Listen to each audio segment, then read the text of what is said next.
اگر آپ تک بھی یہ ویڈیو پہنچی ہے میرے قابل احترام بزرگ اور بھائیوں، اگر آپ تک بھی یہ ویڈیو پہنچی ہے تو یقیناً آپ حضرات ایک بہت بڑے گناہ سے اور ایک ناجائز کام سے رک جائیں گے۔ اس لیے آپ ویڈیو کو پورا دیکھیں، بڑا فائدہ ہونے والا ہے۔ بڑا گناہ کیا ہے جو ہم لوگوں سے انجانے میں ہو رہا ہے بھولے سے؟ وہ گناہ یہ ہے کہ کیا قبلے کی طرف پیر کر پاؤں کر کے سونا یہ جائز ہے یا ناجائز ہے؟ بہت سارے لوگ اس بارے میں سوال بھی کرتے ہیں کہ کیا جی بیت اللہ کی طرف، کعبے کی طرف پاؤں کر کے سونا یا قبلے کی طرف پاؤں کر کے بیٹھنا، جیسا کہ بہت سارے حضرات مسجدوں میں نارمل میں یعنی نماز پڑھی اور بیت اللہ کی طرف پاؤں کر بیٹھ گئے، اس طرح پیچھے ہاتھ لگا لی، تو کیا یہ صحیح ہے یا ناجائز ہے؟ یہ جائز ہے یا ناجائز ہے؟ تو اس بارے میں کسی نے دارالعلوم دیوبند سے سوال کیا، آپ حضرات اسکرین پر بھی دیکھ رہے ہوں گے، دارالعلوم دیوبند سے سوال کیا کیا قبلے کی طرف، بیت اللہ کی طرف، خانہ کعبہ کی طرف پاؤں کر کے سونا جائز ہے یا ناجائز ہے؟ اور مجھے اس بارے میں بھی بتائیے کہ سونے کی سنتیں کیا ہیں۔ تو ناظرین جواب یہ دیا دارالعلوم دیوبند نے کہ قبلے کی طرف سونا یہ شرعاً مکروہ ہے، شرعاً شریعت کے اعتبار سے مکروہ ہے، اس لیے قبلے کی طرف سونا صحیح نہیں ہے، ناجائز ہے۔ اس لیے اپنے سونے کی سمت کو، اپنے بستر کو، اس کو دوسری طرف بدل لیجئے۔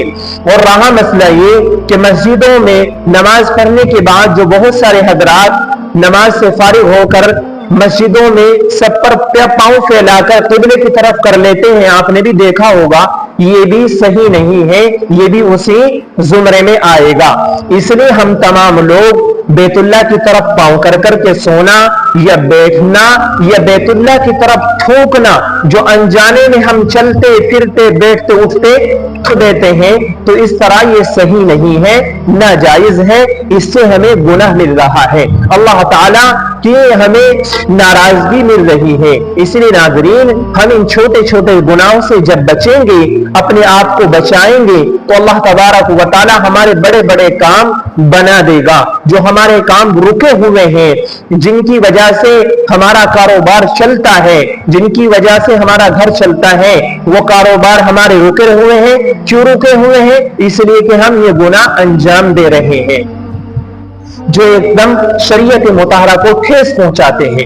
اس لیے ہم بیت اللہ کی طرف پاؤں کر کے سونا یا بیٹھنا یا بیت اللہ کی طرف تھوکنا دھیان رکھیں۔ جب بھی ہم تھوکیں ہمارے ذہن میں ہو، دل میں ہو کہ ہم بیت اللہ کی طرف نہ تھوکیں، یہ گناہ ہے، اللہ کے نیک بندوں نے منع کیا ہے۔ اللہ کے نیک بندوں سے اگر کبھی یہ گناہ انجانے میں ہو گیا تو وہ بڑے صدمے میں پہنچ گئے، اور اللہ تعالیٰ اور اللہ کے رسول بھی منع کرتے ہیں۔ تو جس بات سے اللہ اور اس کا رسول منع کر دے تو ہمیں اس کام میں کرنے میں کوئی کامیابی نہیں مل سکتی، اور نہ ہی ہم سکسیس ہو سکتے ہیں۔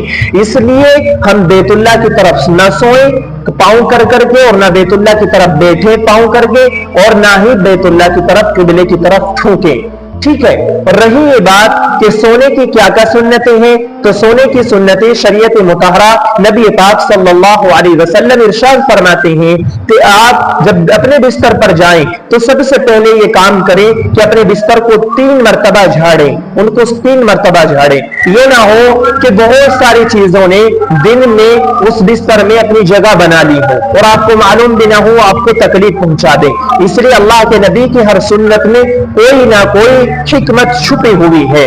اور سرما لگا کر سوئیں، دائیں کروٹ پر سوئیں، دعا پڑھ کر سوئیں، اور جب اٹھیں تو آنکھوں کو، ہتھیلی کو آنکھوں سے ملیں اور دعا پڑھیں۔ یہ تمام چیزیں سنتیں ہیں۔